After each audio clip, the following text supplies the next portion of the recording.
Chapter 3. The Moon Rock. I do not intend to tell you now, Throckmorton continued, the results of the next 2 weeks, nor of what we found. Later, if I am allowed, I will lay all that before you. It is sufficient to say that at the end of those 2 weeks, I had found confirmation for many of my theories. The place, for all its decay and desolation, had not infected us with any touch of morbidity that is not Edith, Stanton, or myself. But Thora was very unhappy. She was a Swede, as you know, and in her blood ran the beliefs and superstitions of the Northland, some of them so strangely akin to those of this far southern land. Beliefs of spirits of mountain and forest and water, werewolves and beings malign. From the first, she showed a curious sensitivity to what, I suppose, may be called the influences of the place. She said it smelled of ghosts and warlocks. I laughed at her then. 2 weeks slipped by, and at their end the spokesman for our natives came to us. The next night was the full of the moon, he said. He reminded me of my promise. They would go back to their village in the morning. They would return after the 3rd night, when the moon had begun to wane. They left us sundry charms for our protection, and solemnly cautioned us to keep as far away as possible from Nantoch during their absence. Half exasperated, half amused, I watched them go. No work could be done without them, of course, so we decided to spend the days of their absence junketing about the southern islets of the group.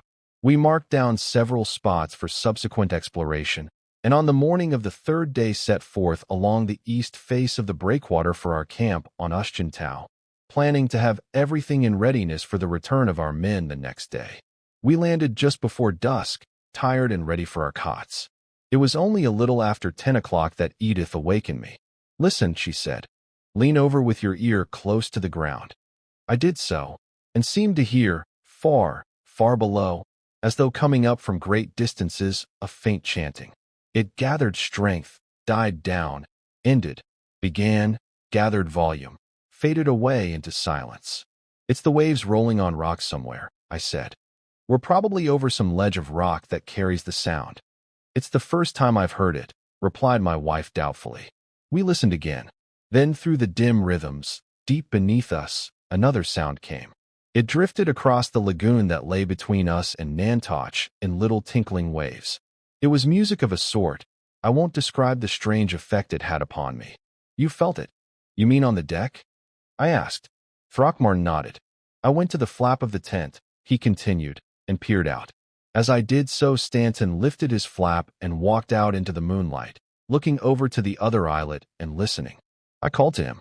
'That's the queerest sound,' he said. He listened again. Crystalline, like little notes of translucent glass. Like the bells of crystal on the sistrums of Isis at Dendara Temple," he added half dreamily. We gazed intently at the island. Suddenly, on the seawall, moving slowly, rhythmically, we saw a little group of lights. Stanton laughed. "The beggars," he exclaimed. "That's why they wanted to get away, is it? Don't you see, Dave? It's some sort of a festival rites of some kind that they hold during the full moon. That's why they were so eager to have us keep away, too." The explanation seemed good. I felt a curious sense of relief, although I had not been sensible of any oppression. "Let's slip over," suggested Stanton, but I would not. "They're a difficult lot as it is," I said. "If we break into one of their religious ceremonies, they'll probably never forgive us. Let's keep out of any family party where we haven't been invited." "That's so," agreed Stanton. The strange tinkling rose and fell, rose and fell. "There's something very unsettling about it," said Edith at last soberly. "I wonder what they make those sounds with. They frighten me half to death, and, at the same time, they make me feel as though some enormous rapture were just around the corner." "It's devilish uncanny," broke in Stanton. And as he spoke, the flap of Thora's tent was raised, and out into the moonlight strode the old Swede. She was the great Norse type, tall, deep-breasted, molded on the old Viking lines. Her 60 years had slipped from her. She looked like some ancient priestess of Odin. She stood there, her eyes wide, brilliant, staring. She thrust her head forward toward Nantoch, regarding the moving lights. She listened. Suddenly, she raised her arms and made a curious gesture to the moon. It was an archaic movement. She seemed to drag it from remote antiquity, and in it was a strange suggestion of power, Twice she repeated this gesture and the tinklings died away. She turned to us. "Go," she said, and her voice seemed to come from far distances. "Go from here and quickly. Go while you may. It has called." She pointed to the islet. "It knows you are here. It waits," she wailed. "It beckons to thee." She fell at Edith's feet, and over the lagoon came again the tinklings, now with a quicker note of jubilance, almost of triumph. We watched beside her throughout the night. The sounds from Nantoch continued until about an hour before moonset. In the morning Thora awoke, none the worse, apparently. She had had bad dreams, she said. She could not remember what they were except that they had warned her of danger. She was oddly sullen, and throughout the morning her gaze returned again and again half fascinatedly, half wonderingly to the neighboring isle. That afternoon the natives returned. And that night, on Nantoch the silence was unbroken, nor were there lights, nor sign of life. You will understand, Goodwin, how the occurrences I have related would excite the scientific curiosity. We rejected immediately, of course, any explanation admitting the supernatural. Our symptoms, let me call them, could all very easily be accounted for. It is unquestionable that the vibrations created by certain musical instruments have definite and sometimes extraordinary effect upon the nervous system.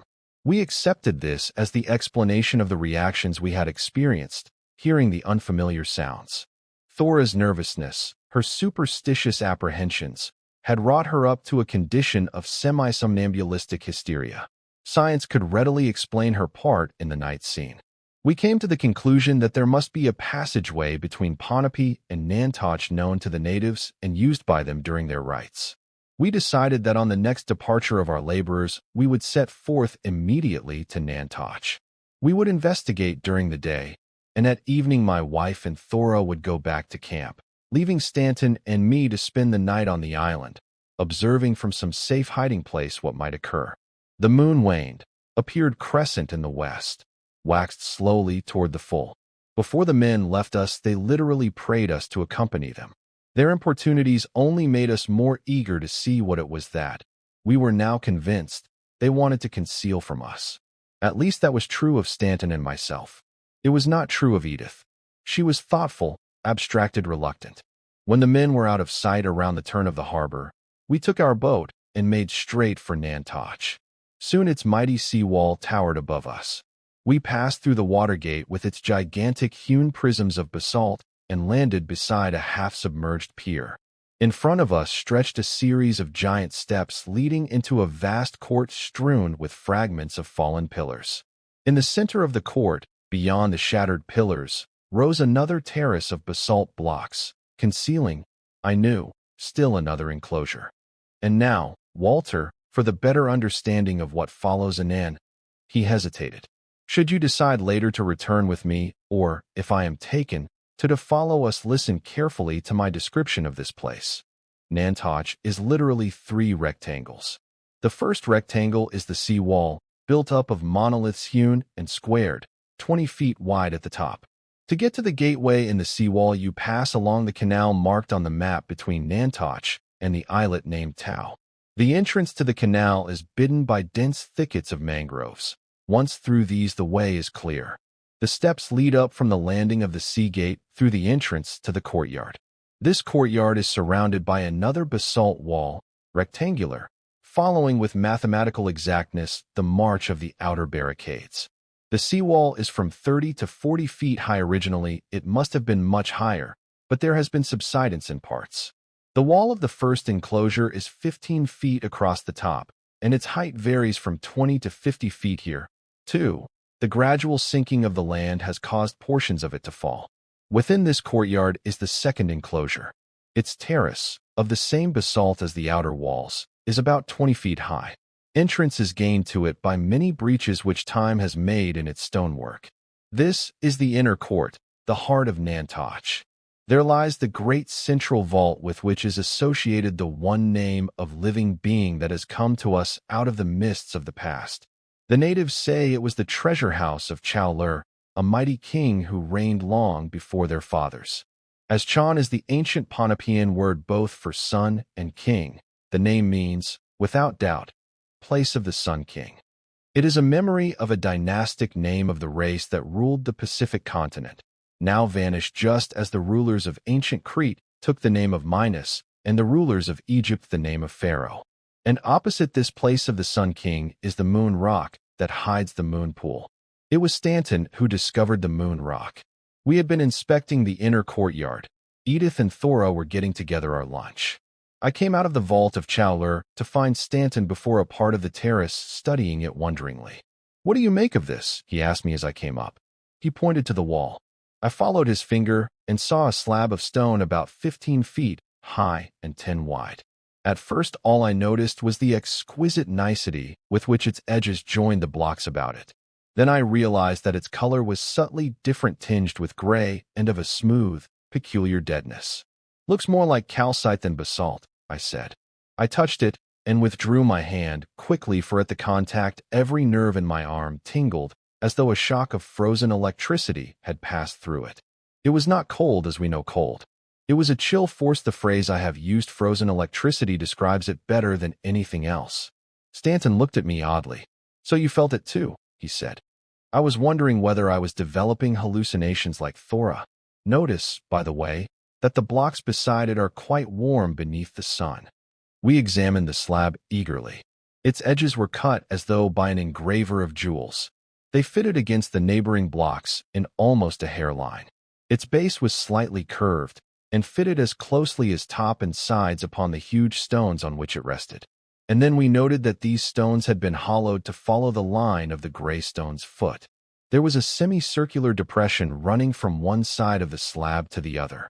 It was as though the gray rock stood in the center of a shallow cup, revealing half, covering half.